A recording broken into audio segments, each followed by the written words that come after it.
Whispers in the Pines.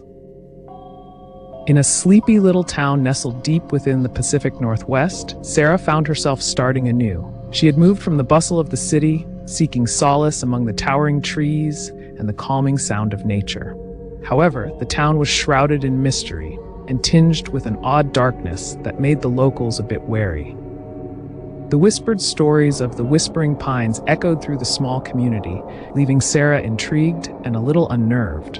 What was it about these woods that made the townsfolk keep their distance? Why did they change the subject when she brought them up? With a mix of excitement and trepidation, Sarah set out to uncover the truth. As Sarah settled into her quaint little cabin, she began to explore the town. The picturesque charm of the small houses and the cozy diner made her feel at home. But there was something about the atmosphere that put her on edge. Everywhere she went, people were friendly, yet overly cautious when it came to discussing the woods. "You'll want to stay clear of the trees after dark," one elderly woman warned, her eyes darting nervously.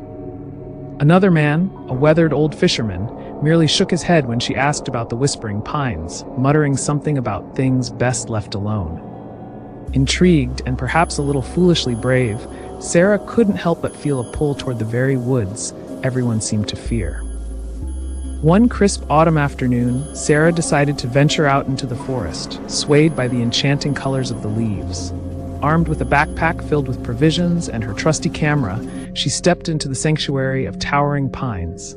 The deeper she wandered, the thicker the atmosphere grew, and she felt a chill that had nothing to do with the temperature. And then she heard its soft, faint whispers floating through the air, like an echo of forgotten conversations. Sarah paused, her heart racing. Was someone here? She squinted into the trees, but saw only shadows playing tricks on her eyes. "It's just the wind," she reassured herself, though doubt lingered in the back of her mind. A few days later, Sarah met Mr. Jennings, the town's unofficial historian, at the local library. She couldn't resist asking him about the Whispering Pines. With a grave expression, he leaned in closer. "You've got to understand," he said, his voice barely above a whisper. "A child went missing there years ago. The townsfolk believed he wandered off into the woods, but they never found him. Some say the whispers are his cries for help." The air grew heavy, and Sarah felt a chill run down her spine.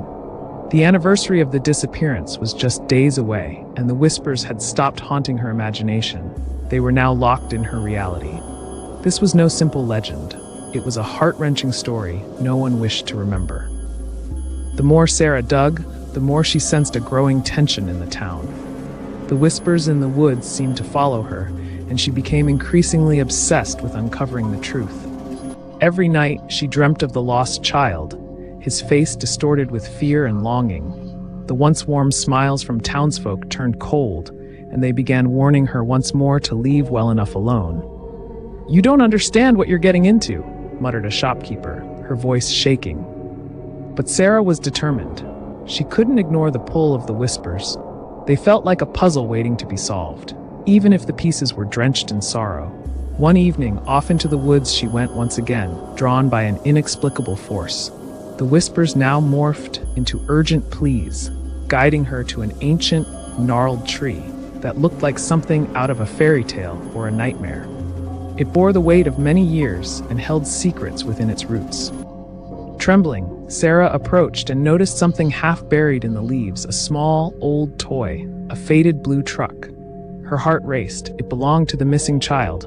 Suddenly, the whispers crescendoed, a chorus rising around her, and she was enveloped in darkness that seemed to pulse with energy. "Help me," they begged in unison, sending a shiver down her spine. In that moment, Sarah realized she had stirred something better left alone. As the darkness thickened, the last chilling whisper echoed, calling her name with a mix of desperation and longing. Would Sarah flee, or would she dive deeper into the mystery that entwined the child's fate with her own? The choice loomed large as the woods continued to beckon. What would happen to Sarah now that she had crossed the threshold? Let me know your thoughts on what Sarah should do next in the comments below.